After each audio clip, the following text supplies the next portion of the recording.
اس کے بعد اس سے پہلے انہوں نے قیمتیں بڑھا چکے تھے. آپ کو پتہ ہے تیل کی قیمت، ڈیزل اور پیٹرول کی قیمت اور بجلی کی قیمت آسمانوں پہ چلی گئی تھی، جس سے باقی ساری اور قیمتیں اوپر چلی گئی تھیں. تو اب اس کے بعد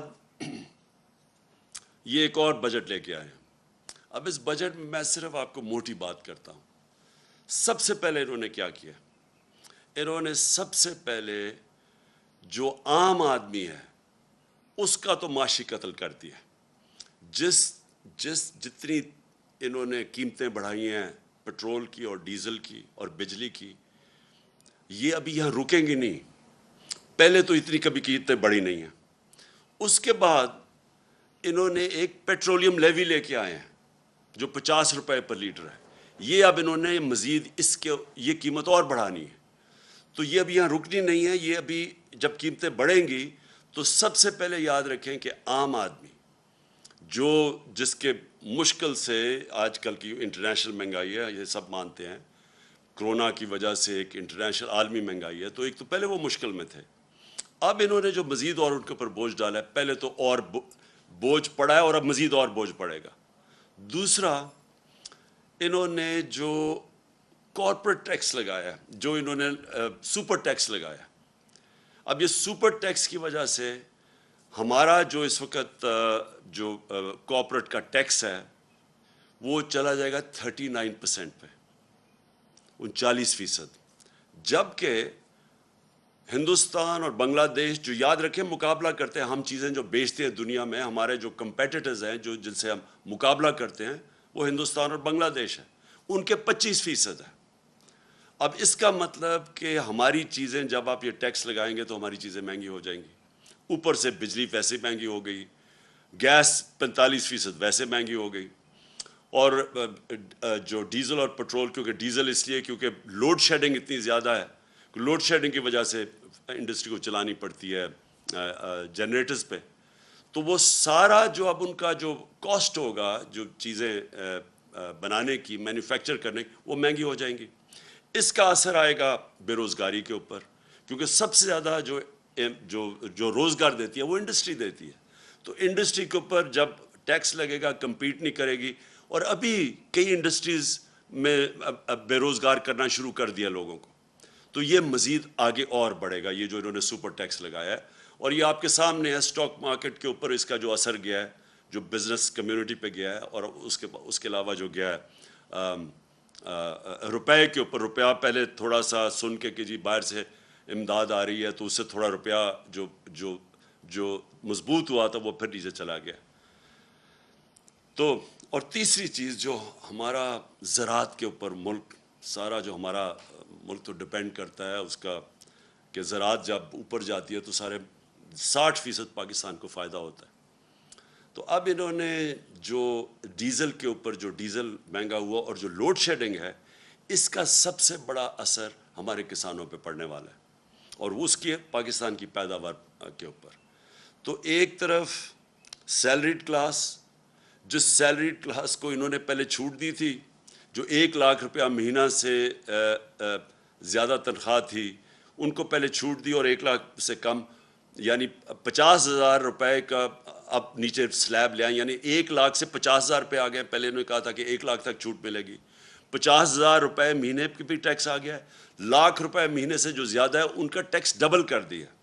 تو پہلے جو تنخواہ دار طبقہ مشکل میں تھا اس کے اوپر مزید اور ٹیکس بڑھا دیا. اور اس سے کیا ہوگا؟ اس سے لوگ مجبور ہوں گے ٹیکس کی چوری پہ.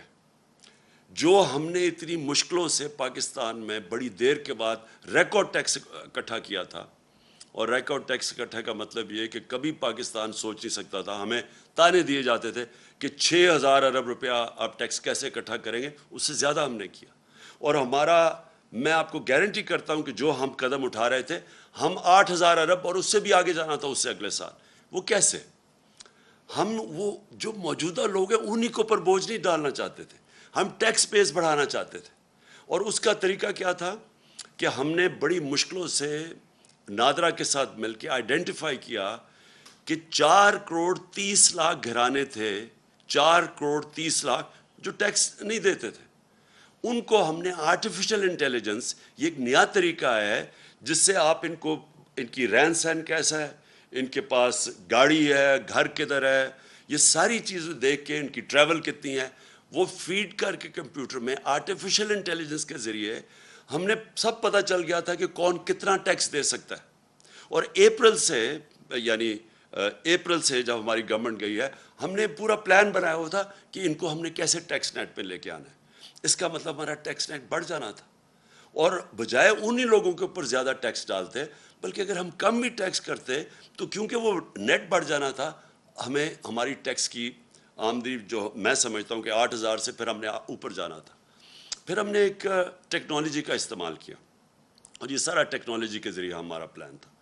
ہم نے جو ٹریک اینڈ ٹریس سسٹم ہے ایک, یہ جو بڑی ہم نے دیکھا کہ شوگر انڈسٹری کے اندر جب تفتیش کی تو جو شوگر انڈسٹری کے اندر کئی ملز 70% صرف ڈکلیئر کرتے تھے اپنی سیلز ٹیکس کے لیے کہ کتنی انہوں نے چینی بنائی ہے, باقی 30% وہ آف بکس بیچتے تھے, یعنی اس کے اوپر سیلز ٹیکس نہیں دیتے تھے.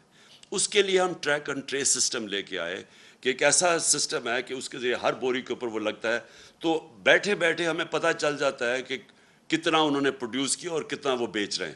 یعنی یہ جو چوری ہے سیلز ٹیکس کی, اس کو ختم کرنے کے لیے سسٹم لے کے آئے تھے. 20 انڈسٹریز کو ہم نے چنا تھا, 3 پہ ہم شروع کر دیا تھا ٹریک اینڈ ٹریس سسٹم, اور ہمارا پلان تھا کہ 20 تک ہم پہنچیں گے. تو ہم نے جو اپنا ٹیکس تھا اس طرح بڑھانا تھا, ٹیکس کی چوری کم کر کے. پھر جو ریٹیل سیکٹر, دکانیں جو ہیں, اس وقت جو دکانوں کا جو ٹوٹل دکانوں کی جو پیسہ دکانوں سے بنتا ہے, یعنی جو ان کا جو ٹوٹل ٹرن اوور ہے وہ 20,000 ارب روپیہ ہے, اور جو ٹیکس دیتی ہیں دکانیں وہ صرف اس میں سے 4,000 ارب دیتی ہیں. تو ہم ٹیکنالوجی کا استعمال کر کے باقی دکانوں کو بھی ٹیکس نیٹ میں لانا چاہتے تھے. تو کوشش کیا کر رہے تھے کہ ٹیکس نہ ہم بڑھائیں, ہم ٹیکس بیس بڑھائیں اور اس سے ہم پیسہ اکٹھا کریں, اور انشاءاللہ اس پہ ہم ٹارگٹ پہ جا رہے تھے اللہ کے فضل سے, جس طرح ہماری ریکارڈ ٹیکس کلیکشن ہوئی. اور کیونکہ ہم نے بوجھ نہیں ڈالا اپنی انڈسٹری کے اوپر, ریکارڈ پرفارمنس تھی ہماری انڈسٹری کی, ہماری ریکارڈ ایکسپورٹس تھی. ٹیکسٹائل نے ریکارڈ ایکسپورٹس کی. ٹیکسٹائل سیکٹر جو بند ہو رہا تھا جب ہماری گورنمنٹ آئی ہے, اور پوچھ سکتے ہیں فیصل آباد میں, وہ ٹیکسٹائل میں مزدور نہیں ملتے تھے ٹیکسٹائل انڈسٹری کے لیے, اور اس لیے وہ آگے جا رہی تھی.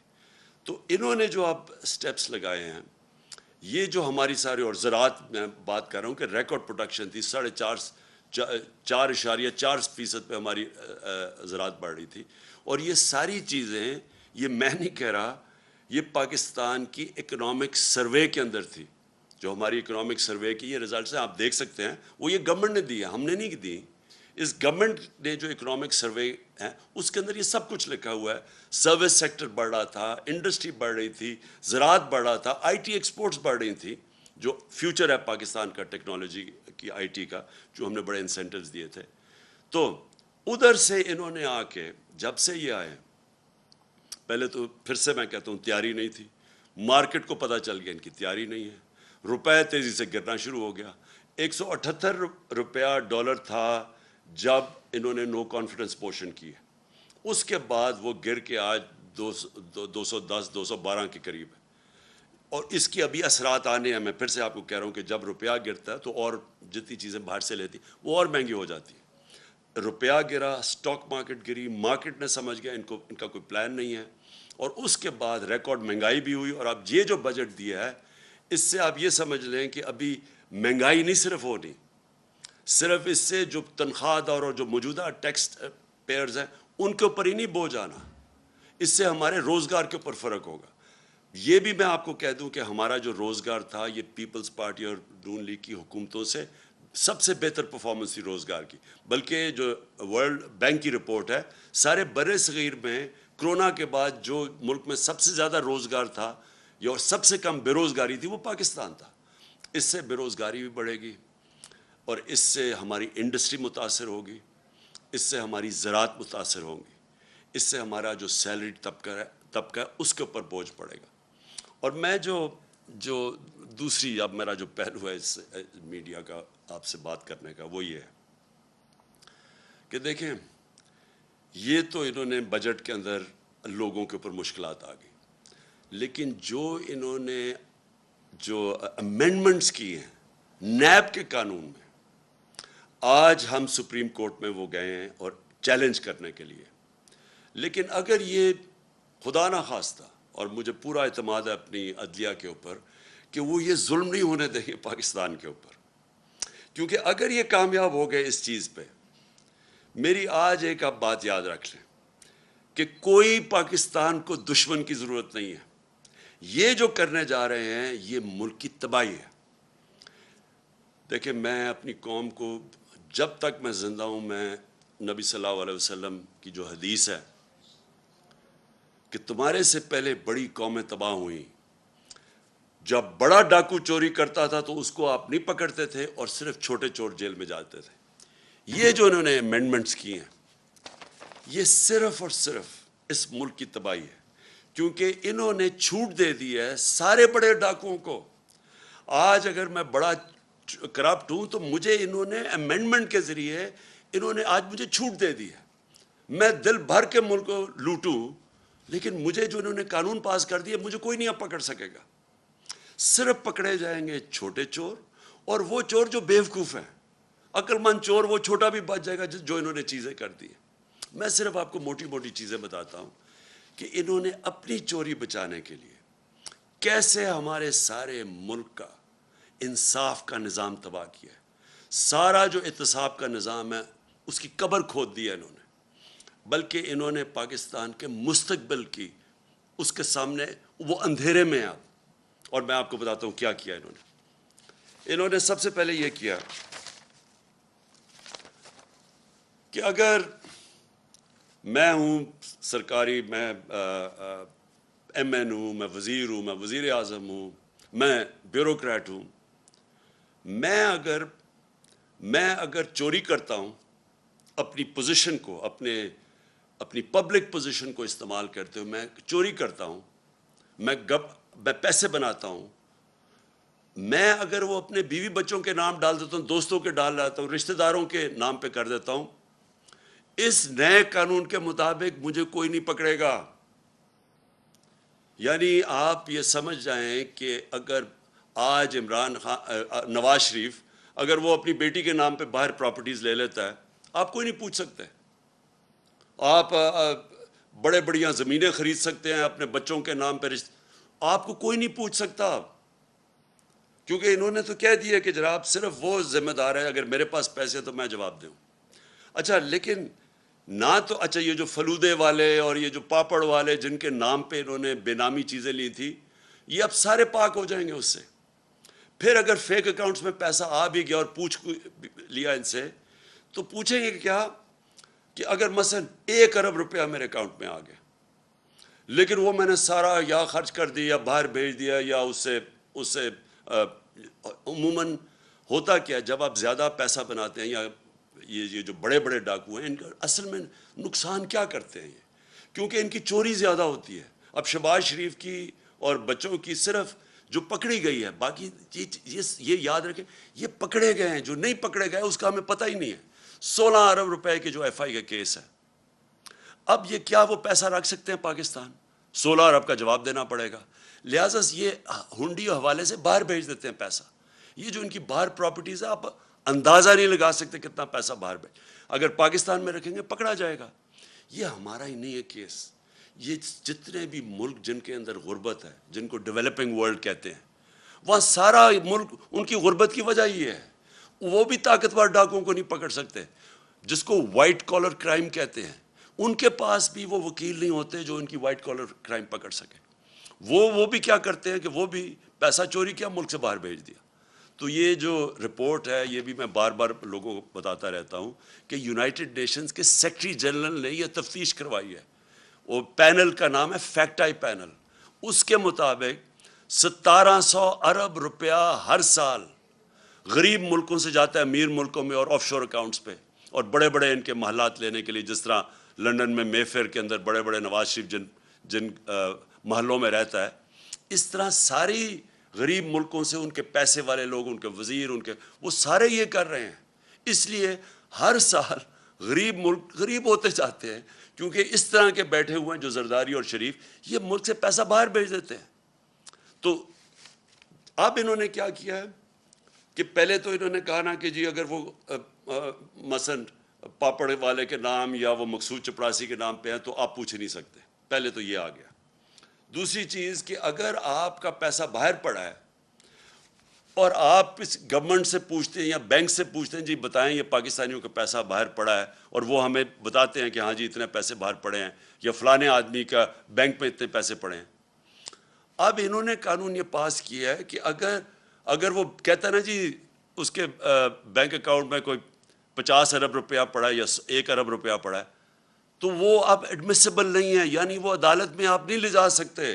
وہ جو بھیجے گا، جس طرح مریم نواز کا انہوں نے بھیجا کہ یہ جو 4 مہنگے لنڈن کے فلیٹ ہیں مے فیئر میں، یہ جو کمپنیز کے نام پہ لیے ہوئے ہیں، وہ کمپنیز کی جو مالک کا ہے وہ مریم نواز ہے، اور وہاں کی برٹش ورجن آئلینڈ کی کمپنی نے جے آئی ٹی کو لیٹر بھیجا تھا۔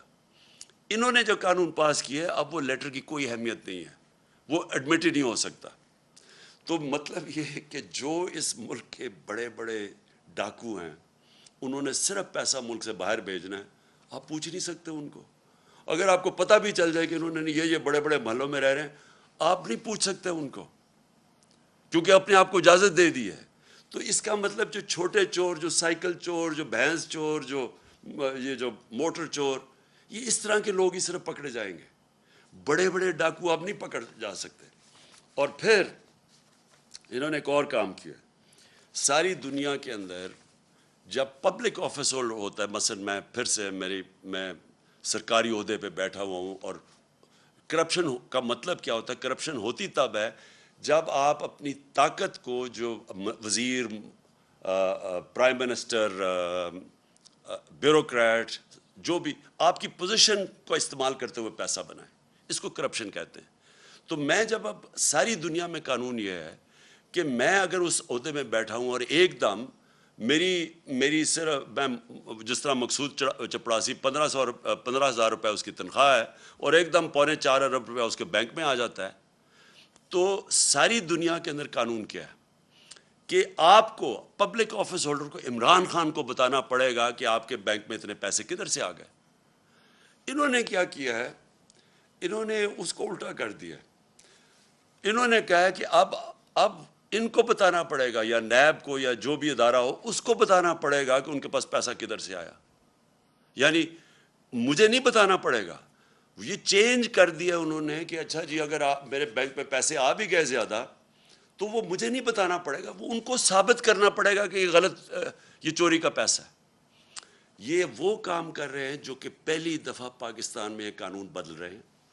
یہ وہ کام کر رہے ہیں جس کو وائٹ کالر کرائم کہتے ہیں، اس کو پکڑنا ناممکن ہو جائے گا۔ آگے ہی پاکستان میں جو وائٹ کالر کرائم ہے، جو پیسے والے لوگ ہیں، جو بڑا پیسہ چوری ہوتا ہے، آگے پاکستان میں ہمارے لیے بڑا مشکل ہے ان کو سزا دینا، آگے مشکل ہے۔ تو انہوں نے تو ان کے لیے اور آسان کر دی چوری کرنے کے لیے۔ انہوں نے تو یہ کر دیا کہ اب گورنمنٹ کدھر سے ثابت کرے گی؟ ان کے پاس مہنگے وکیل ہیں، جنہوں نے اربوں روپے کی چوری کرنی ہے ان کے تو وکیل بڑے مہنگے۔ گورنمنٹ کدھر سے گورنمنٹ کا وکیل ثابت کرتا پھرے گا نہیں جی اصل میں وہ وہاں چوری کی ہے، کیونکہ وہ چھپانے کے اتنے طریقے ہیں، باہر کی کمپنیز ہیں، باہر سے ریمیٹنس دکھاتے، 100 طریقے انہوں نے اختیار کیے ہوئے ہیں جس کی وجہ سے ہمیں مشکل ہوتا ہے۔ تو اب تو انہوں نے ناممکن ہی کر دیا ہے کہ اب اس کا مطلب کہ اگر یہ سارے جتنے بھی اب گورنمنٹ میں آ کے ہم جتنی مرضی اب ہم چوری کریں، آپ ان کو پکڑ ہی نہیں سکتے۔ یہ جو انہوں نے کیا ہے، میں آپ کو یقین دلاتا ہوں کہ میری جو ساری سٹرگل آج سے 26 سال پہلے میں نے شروع کی تھی، میں پہلا آدمی تھا جو کرپشن کو مین ایشو لے کے آیا تھا پاکستان میں، کیونکہ میں نے دنیا دیکھی ہوئی تھی۔ کسی بھی دنیا کا ملک جس کے اندر کرپشن ہوتی ہے، ہائی لیول کی کرپشن، دیکھیں 2 لیول کی کرپشن، ایک تو نا چھوٹے لیول کی کرپشن ہے، پٹواری نے پیسے لے لیے، اس نے لے لیے، تھانے دار نے پیسے لے لیے، ایک تو وہ کرپشن۔ ایک ہے جب وزیر اور اس کے پرائم منسٹر یا اس کے صدر، جب طاقتور لوگ کرپشن کرتے ہیں وہ زیادہ پیسہ چوری کرتے ہیں۔ چھوٹے لوگوں کے پاس اتنا زیادہ پیسہ چوری کرنے کی ہوتی نہیں، ہوتے کئی کرتے بھی ہیں، لیکن اصل جو ملک کو تباہی ہوتی ہے وہ بڑے بڑے لوگ جب پیسہ چوری کرتے ہیں، اور وہ چوری کر کے مجبوری سے پیسہ باہر بھیجنا پڑتا ہے کیونکہ ملک میں پکڑے جائیں گے۔